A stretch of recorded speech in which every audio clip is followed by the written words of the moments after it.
ఈ వీడియో చూసే ముందు పార్ట్ 1 అండ్ పార్ట్ 2 చూడండి. అప్పుడే మీకు ఈ కథ అర్థమవుతుంది. ఉరువకొండ కోట 3వ భాగం. 2021వ సంవత్సరం. అంకంపల్లి గ్రామంలో రామయ్యది పేద మధ్యతరగతి కుటుంబం. కుటుంబంలో 4 ఉంటారు. రామయ్య, అమ్మగారు రాధమ్మ, భార్య పార్వత. కొడుకు శ్రీను 12 సంవత్సరాలు. రామయ్య వృత్తి చేపలు పట్టడం. రామయ్య రోజు జీడిపల్లి రిజర్వాయర్కు వెళ్ళి చేపలు పట్టుకొని వాటిని అమ్మి వచ్చిన డబ్బుతో కుటుంబాన్ని పోషిస్తూ ఉంటాడు. ప్రతిరోజు చేపల వేటకు వెళ్ళినట్లే 2021 ఫిబ్రవరి 4వ తారీఖున చేపల వేటకు వెళ్ళాడు. కానీ ఆ రోజు చేపల వేటలో ఒక చేప కూడా దొరకలేదు.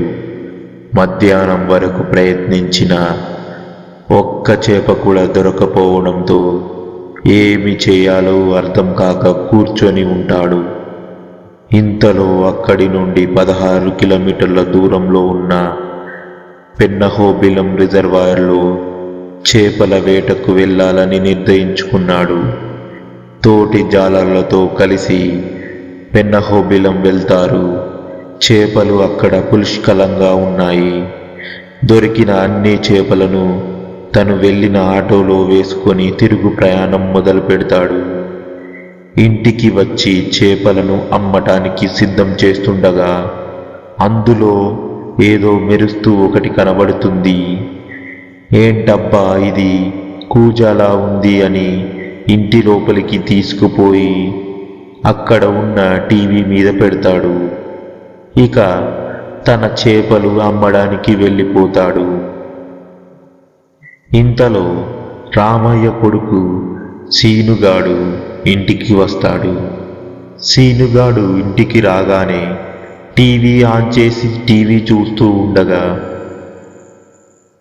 ఆ కూజా కనబడుతుంది. అమ్మా, ఏంటమ్మా ఇది ఇలా ఉంది అని అడుగుతాడు.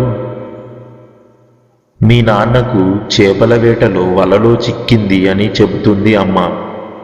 దానివైపు చూస్తున్న సీను అది ఏందో తెలుసుకోవాలని అనుకుంటాడు.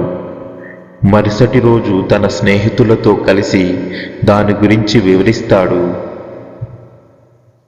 అది చూడాలని స్నేహితులు అడగగా సరే అని అక్కడికి తీసుకువస్తాడు. అది చూసిన ఫ్రెండ్స్ ఇందులో ఏదో ఉందిరా అని మూత తీయడానికి ప్రయత్నిస్తారు. కానీ దాని మూత ఓపెన్ కాదు. ఇక చేసేదేమీ లేక దానిని పగలగొట్టాలని అనుకుంటారు. అనుకున్నట్టే అందరూ కలిసి దాని మీద పెద్ద రాయి వేసి పగలగొడతారు. అందులో నుండి 2 వజ్రాలు బయటకు వస్తాయి. ఇంతలో వాతావరణంలో ఏదో విచిత్రమైన మార్పులు ఏర్పడతాయి. భీకరమైన గాలి, వాన, ఆకాశమంతా నల్లగా మారిపోతుంది. అక్కడ జరుగుతున్న వాతావరణ మార్పును గమనించిన సీనుగాడు తన స్నేహితులందరూ అక్కడి నుంచి వెళ్ళిపోతారు. సీనుగాడు మరలా తిరిగి వచ్చి ఆ 2 వజ్రాలు తన జేబులో వేసుకొని ఇంటికి వెళ్ళిపోతాడు. ఇక అప్పటి నుండి సీనులో ఏదో తెలియని మార్పు మొదలవుతుంది. అది గ్రహించిన రామయ్య సీనుగాడిని హాస్పిటల్కి పిలుచుకొని వెళ్తాడు. డాక్టర్ ఇచ్చిన మందులు వాడిన సీనుగాడు అలాగే ఉండడంతో 2 రోజుల తర్వాత గ్రామ దేవత అయిన పోలేరమ్మ గుడికి పిలుచుకొని వెళ్తారు. సీనుగాడు గుడిలోకి అడుగు పెట్టగానే అతనిలో ఏదో దుష్టశక్తి ప్రవేశించిందని గ్రహించిన పూజారి మంత్రించిన నిమ్మకాయల రసం తాగమని సీనుగాడికి ఇస్తారు. అది తాగిన సీనుగాడు కింద పడిపోతాడు. అప్పుడు తన జేబులో ఉన్న వజ్రాలు బయటకు వస్తాయి. వాటిని పూజారి తమలపాకు మీద తీసుకొని వాటిపై అమ్మవారి కుంకుమ వేస్తారు. అప్పుడు అందులో నుండి 2 ఆత్మలు బయటకు వస్తాయి. అక్కడే ఉన్న రామయ్య భయంతో చూస్తూ ఉంటాడు. ఇంకో పక్క సీనుగాడు మైకంలో పడుకొని ఉన్నాడు. ఇక పూజారి ఆత్మతో మాట్లాడుతూ ఉంటాడు. ఎవరు మీరు? ఎందుకు ఈ చంటి పిల్లాడిని ఆవహించారు అని ప్రశ్నించగా సంవత్సరం పాటు ఆ కూజాలో మా ఆత్మలు బందీగా ఉన్నాయి. ఆ వజ్రాలు ఎక్కడ ఉంటే మా ఆత్మలు అక్కడే ఉంటాయి. ఇంతకీ మీరు ఎవరు? మిమ్మల్ని ఎవరు చంపారు? ఎందుకు అందులో బంధించారు అని పూజారి అడగగా, మమ్మల్ని చంపి బంధించింది ఎవరో కాదు, మా నాన్నగారే. నీకు మా గురించి చెప్పాలంటే, నా పేరు వివేక్, తన పేరు ఆద్య. మేమిద్దరం కాలేజీ రోజుల నుండి ప్రేమించుకున్నాం. మా సొంతూరు ఉరవకొండ. మా నాన్నగారు అక్కడ పెద్ద బిజినెస్ మ్యాన్. ఆద్యదేమో బెజవాడ, మిడిల్ క్లాస్ ఫ్యామిలీ. ఇద్దరం హైదరాబాద్లో బాగా చదువుకున్నాం. ఇద్దరం డాక్టర్లు అయ్యాము. మా ప్రేమకు మా ఆస్తులు అంతస్తులు అడ్డు రాలేదు. ఇద్దరం ఎంతో సంతోషంగా హ్యాపీగా ఉండేవాళ్ళం. ఈ భూమి మీద మాకన్నా సంతోషంగా ఉండేవాళ్ళు ఉంటారా అనుకునేవాళ్ళం. ఒక పెద్ద హాస్పిటల్ కట్టి పేద ప్రజలందరికీ ఉచితంగా వైద్యం చేయాలనుకున్నాము. కానీ ఇంతలోనే మా నాన్నగారు నాకు పెళ్లి చేయాలని నిర్ణయించుకున్నారు. నేను మా ప్రేమ విషయం చెప్పగా, నేనెప్పుడు చూడని కోణం ఆ రోజు మా నాన్నలో చూశాను. అప్పుడు ఆయన ఒక్క మాట అన్నారు, తక్కువ కులం వాళ్ళను ఎలా పెళ్లి చేసుకుంటావు? దానికి నేను ఒప్పుకోను అని. నేను ఎంత బ్రతిమాలినా వినలేదు. తాను చెప్పిందే ఫైనల్ అన్నాడు. ఆద్య కూడా వాళ్ళ ఇంట్లో మా ప్రేమ విషయం చెప్పింది. వాళ్ళు కూడా వేరే కులం వాడని చేసుకోవడానికి ఒప్పుకోవడం లేదు. ఇద్దరు ఇంట్లో వాళ్ళకి ఎంతగానో నచ్చజెప్పడానికి అయినా కానీ వాళ్ళు వినలేదు. ఫ్రెండ్స్గా ఉన్నప్పుడు లేని అభ్యంతరం ఇప్పుడు ఎందుకని ఎంతగానో చెప్పాను, అయినా ఎవరూ పట్టించుకోలేదు. కొద్ది రోజుల తర్వాత మేమిద్దరం ఇళ్లలో నుండి హైదరాబాద్ వెళ్ళిపోయి పెళ్లి చేసుకున్నాం. అక్కడే ఒక ఇల్లు తీసుకొని ఉంటున్నాం. ఒక హాస్పిటల్ కట్టి పేదలకు ఉచితంగా వైద్యం చేయాలనుకున్న మా కలకు మా పేరెంట్స్ సపోర్ట్ ఉంటుందని ఎన్నో అనుకున్నాం. కానీ ఇప్పుడు తారుమారయ్యాయి. ఇప్పుడున్న పరిస్థితుల్లో అది చేయలేము. కాబట్టి ఏదైనా ఒక హాస్పిటల్లో కొన్ని రోజులు పనిచేసిన తర్వాత ఆ హాస్పిటల్కి వెళ్దామనుకున్నాం. అనుకున్నట్లే మా ఇద్దరికి ఒక హాస్పిటల్లో డాక్టర్గా జాబ్స్ దొరికాయి. మేమిద్దరం కలిసి చేస్తున్నాం, హ్యాపీగా ఉన్నాం. కానీ మా పేరెంట్స్ మమ్మల్ని యాక్సెప్ట్ చేయడం లేదు. రోజులాగే కారులో ఇద్దరం కలిసి హాస్పిటల్కి వెళ్తుంటే చిన్న యాక్సిడెంట్ అయ్యింది. దేవుడి దయ వల్ల ఎటువంటి ప్రమాదం జరగలేదు. ఆద్యకి చిన్న గాయమైంది. ఇద్దరం కోలుకున్నాం. 6 నెలలు గడిచిపోయాయి. ఆద్య వాళ్ళ పేరెంట్స్ని తలుచుకుంటూ రోజు లేదు. కనీసం నేను కాల్ చేస్తే రిసీవ్ కూడా చేయడం లేదు మా పేరెంట్స్. కులం పట్టింపులు ఇలా ఉంటాయని నేను అనుకోలేదు. అయినా పర్వాలేదు, కొద్ది రోజుల తర్వాత అయినా మాట్లాడతారులే అనుకున్నాం. కానీ ఎటువంటి రెస్పాన్స్ రావడం లేదు. అనుకోకుండా ఒకరోజు మా నాన్నగారు ఫోన్ చేశారు. మీ అమ్మ నీ మీద చాలా బెంగగా ఉంది.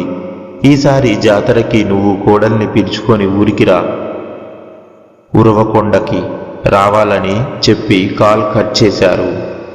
అప్పుడు మా సంతోషానికి హద్దులే లేవు.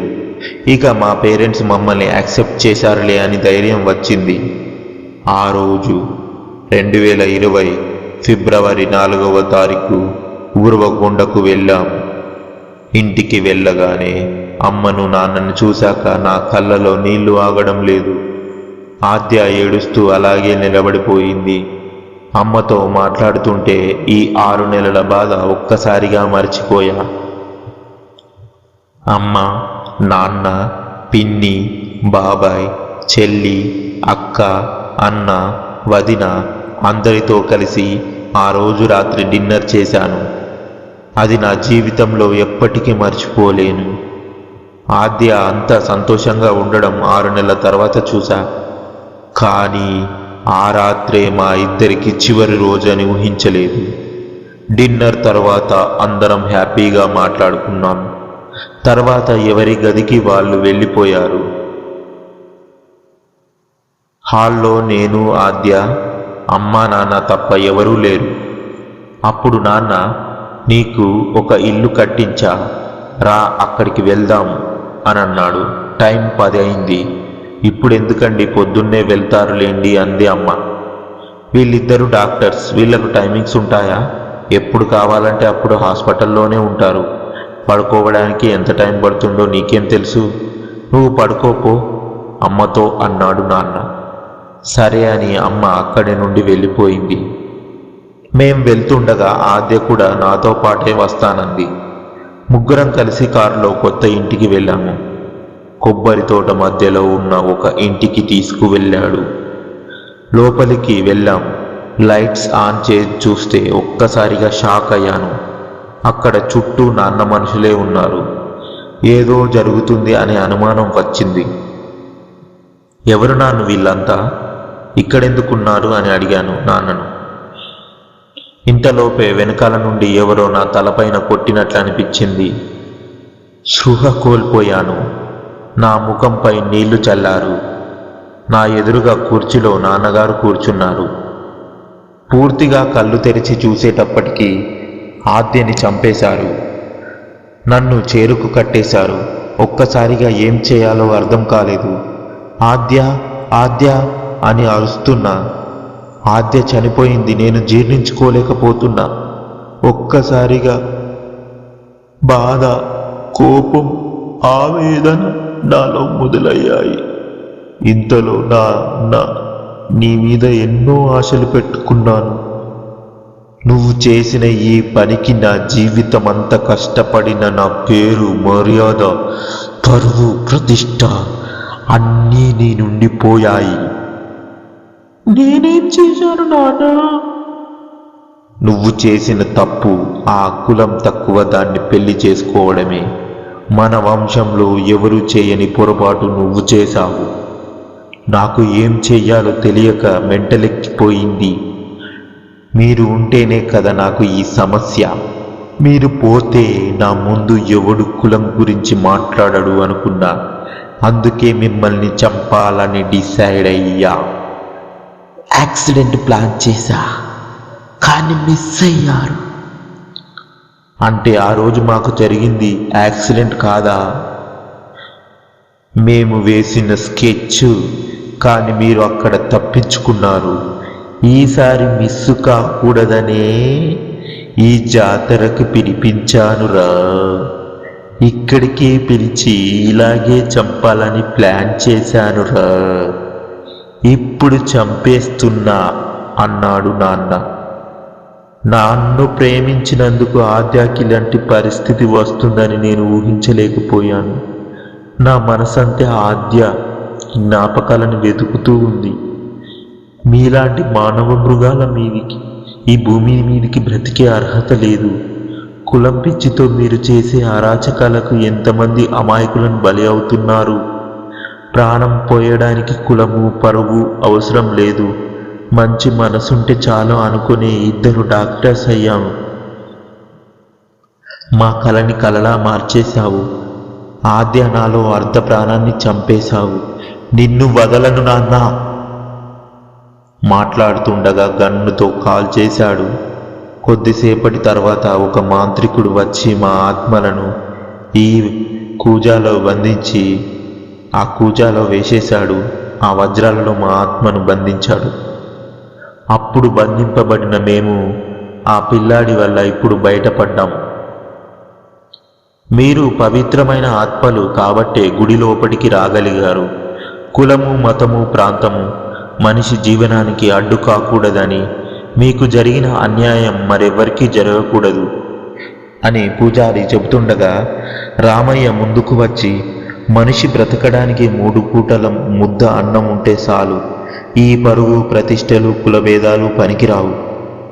ఒక సామి నాకు చెప్పాడు. ఏమనంటే, మట్టికి లేదయ్యే కులం అందరి కాళ్ళకు ముద్దాడుతుంది. నీటికి లేదయ్యే కులం అందరి దాహం తీరుస్తుంది. గాలికి లేదయ్యే కులం అందరికీ ప్రాణం పోస్తుంది. అగ్నికి లేదయ్యే కులం అందరినీ ఒకేలా వెలుగునిస్తుంది. శాశ్వతంగా ఉండే వీటికే కులం లేదు. శ్వాస ఆగిపోయే వరకు మనకెందుకు ఈ కులం భేదం అని అప్పటి నుండి కులం పేరు ఒత్తుతే ఒట్టు. అవును, మరి మీరు ఏమి చేయాలనుకుంటున్నారు? వివేక్ని అడుగుతాడు పూజారి. కులాలు మతాలు అంటూ ఎంతో ప్రాణాలు పోగొట్టుకున్నారు, ఎంతోమంది ప్రాణాలు తీస్తున్నారు. అందులో మేము కూడా బలి అయ్యాము. మా చావుకి ప్రతీకారం తీర్చుకోవాలి అనుకుంటున్నాము. ప్రతీకారమా? ఎప్పుడు? ఒక్కరోజు క్రితమే నా చావుకు కారణమైన అందరికీ మాకు తోచిన విధంగా శిక్షలు విధించారు. ఇంతలో రామయ్య, నిన్నంత శీనుగాడు, దానికి కారణం మీరేనా? ఎక్కడికి వెళ్ళారు? ఉరవకొండకి. నేరుగా మా ఇంటికి వెళ్ళాం. శీను రూపంలో కదా మేము. ఎవరు గుర్తుపట్టలేదు. గేటు బయట నిల్చున్నాను, ఎవరూ పట్టించుకోలేదు. అమ్మ ఇంటి నుండి బయటకు వచ్చింది. శీనును చూడగానే లోపలికి రమ్మని పిలిచింది. వెళ్ళాను. ఎవరు నువ్వు? ఎందుకు అక్కడ నిలబడ్డావు? భోజనం తిన్నావా అని అడిగింది. తినలేదు అన్నాను. లోపలికి నుండి పళ్ళెంలో అన్నం పెట్టుకొని తీసుకువచ్చి తినమని ఒకచోట కూర్చోబెట్టింది. అమ్మ ప్రేమ మరోసారి గుర్తుకు వచ్చి కళ్ళలో కన్నీళ్లు జారిపోయాయి. తింటూ ఉండగా పైకి చూసా. ఎదురుగా ఉన్న గోడ మీద నా ఫోటో కింద దండ వేసి ఉంది.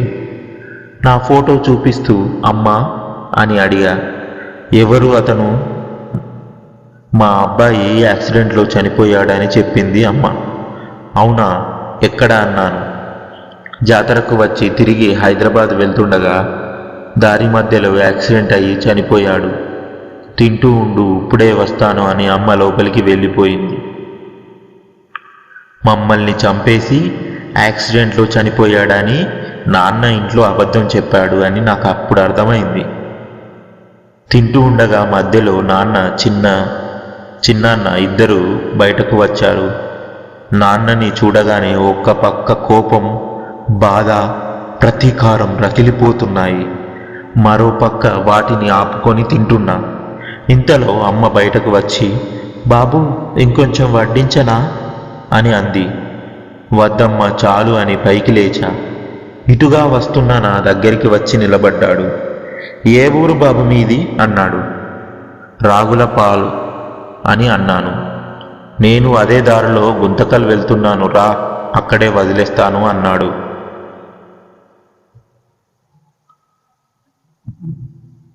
సరేనండి అన్నాను.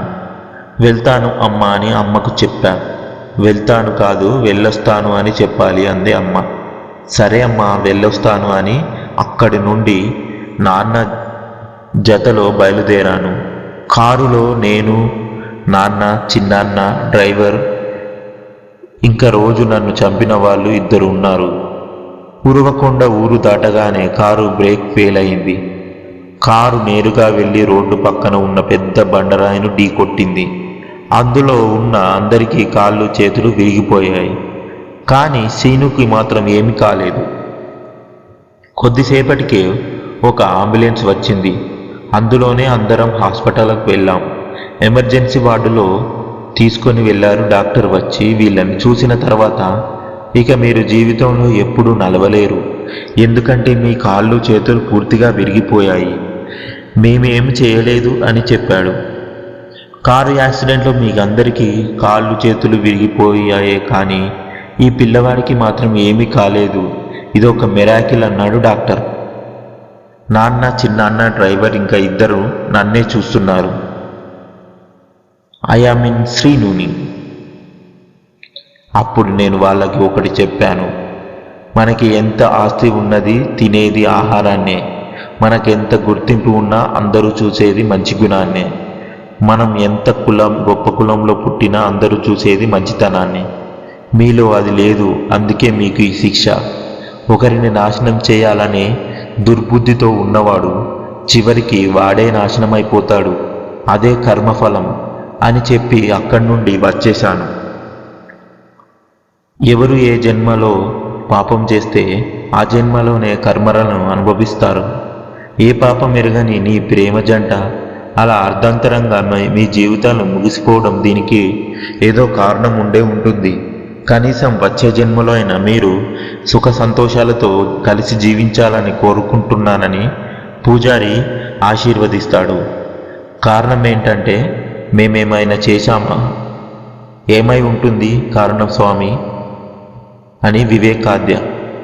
అది జనన మరణ రహస్యం, మనం తెలుసుకోకపోవడమే అంత సులువు కాదు అని పూజారి చెబుతూ ఉండగా వివేకాద్య ఇద్దరి ఆత్మలు అక్కడి నుండి మాయమైపోతాయి.